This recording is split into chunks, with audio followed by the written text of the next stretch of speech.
সুন্দর করে শাড়ি পরে একেবারে রেডি হয়ে নিয়েছি।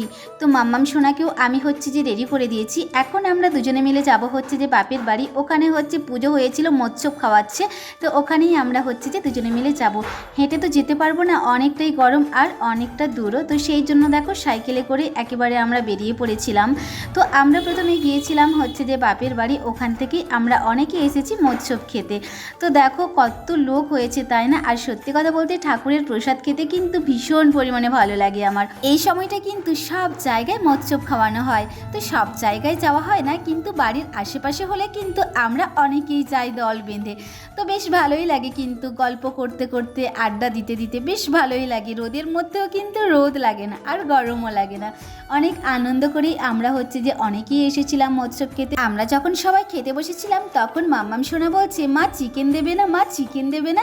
আমি বলছি, সোনা মা এখানে তো চিকেন দেয় না, এটা হচ্ছে যে ঠাকুরের ভোগ খেতে এসেছি আমরা, এখানে নিরামিষ খাওয়ানো হয়।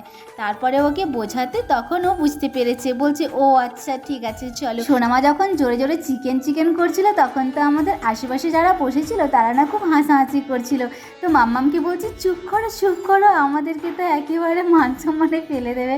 তো যাই হোক, ও তো ছোটো, ও তো সেরকম কিছু জানে না। আর পড়েছি মহাজালায়, তোমাদেরকে একটু বলেই দিই, মানে আমি যখনই হচ্ছে যে কাজ করতে বসি তখনই কিছু না কিছু একটা প্রবলেম হবেই হবে। তো এই দিকে টুকটুক আওয়াজ শুরু হয়ে গেছে, আর এই দিকে সারাটা দিন গাড়ি যাওয়া আসা করছি। আমি যে ভয়েস দিচ্ছি না, আমার একদম শান্তি নেই। মানে 4-5 মিনিটের ভিডিও আমাকে যে কতক্ষণ ধরে এডিট করতে হয় তার কোনো ঠিক ঠিকানা নেই। মাঝে মাঝে না আমার মাথাটা একেবারে খারাপ হয়ে যায়, প্রচণ্ড পরিমাণে আমার বিরক্ত বোধ হয়, জানো তো।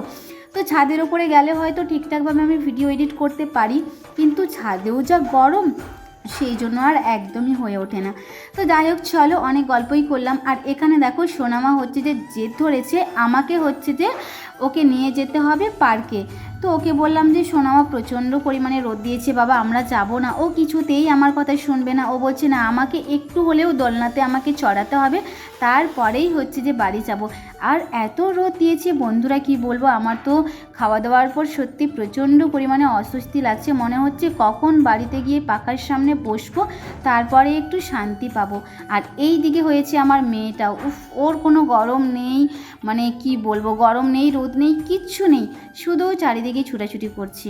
বলছে না আমাকে দোলনায় চড়াতেই হবে।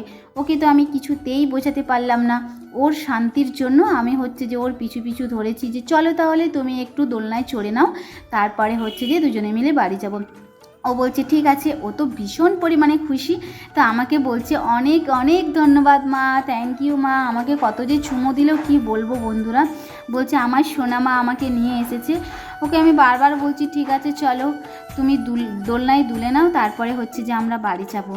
তো আমার কিছুতেই কথা শুনছে না, এই দেখো এখানে ওখানে শুধু চড়ে বেড়াচ্ছে। ও বলছে এটাতে একটু উঠবো, ওটাতে একটু উঠবো, কোনোটাতেই মোটামুটি শান্তি নেই ওর, এটাতে একটু তো ওটাতে একটু, এই হচ্ছে আর কি, জানোই তো বাচ্চা। আর আমরাও যখন ছোট ছিলাম এইরকমই করতাম, তাই না? কিন্তু আমাদেরকে বাবা মারা কখনোই পার্কে নিয়ে যেত না, আমরা নিজেরাই পার্কে চলে যেতাম।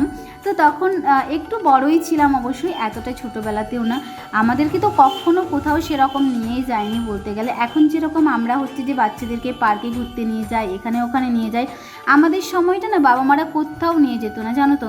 শুধু স্কুল যাও আর ঘরে আসো, হ্যাঁ, আর কোনো আবদার করা যাবে না যে বাজার যাব, এটা কিনবো ওটা কিনবো, কিচ্ছু না। ওই স্কুল যাই, ঘরে আসি, ঘরে বন্ধু বান্ধবীর সাথে খেলাধুলা করি, এটুকুই। আর ঘরের সামনে আমাদের একটা পার্ক আছে, ওখানে আমরা সবাই মিলে একটু খেলতে যেতাম, এই আর কি। তো যাই হোক চলো, তো আমরা হচ্ছে যে ফাইনালি পৌঁছেও গেছি আমাদের বাড়ির কাছে। অনেক কষ্ট করে মাম্মামকে নিয়ে এলাম, সে কত হেঁটিয়ে নিয়ে এসেছি, বাবারে বাবা, এত রোদের মধ্যে। তো ওকে বলেছিলাম সোনামা একটু বসো, আর ওই যে দিদাটাকে তোমরা দেখতে পেলে, ওনাকে আমি হচ্ছে যে রেল লাইনটা একটু বের করে দিয়েছিলাম। ওনার একটু কষ্টই হয়, আমাদের চেনা জানা আর কি, তো ওনার একটু কষ্টই হয়, তো সেই জন্য বললাম যে ঠিক আছে চলো আমি একটু তোমাকে পের করে দিই। তো ওনাকে পের করে দিতে গিয়েছিলাম, তারপরে হচ্ছে সঙ্গে করে ওই বাচ্চাটাকে আমি পের করে এনেছি। ওতেই মাম্মামের খুব রাগ, বলছে ওকে তুমি কেন কোলে করে নিয়ে এসছো, আমাকেও কোলে করে নিয়ে চলো। তো আর কি করা যাবে, চলো বাড়ির দিকে যাই। তো চলো আজকের ব্লগটা শেষ করলাম, টাটা।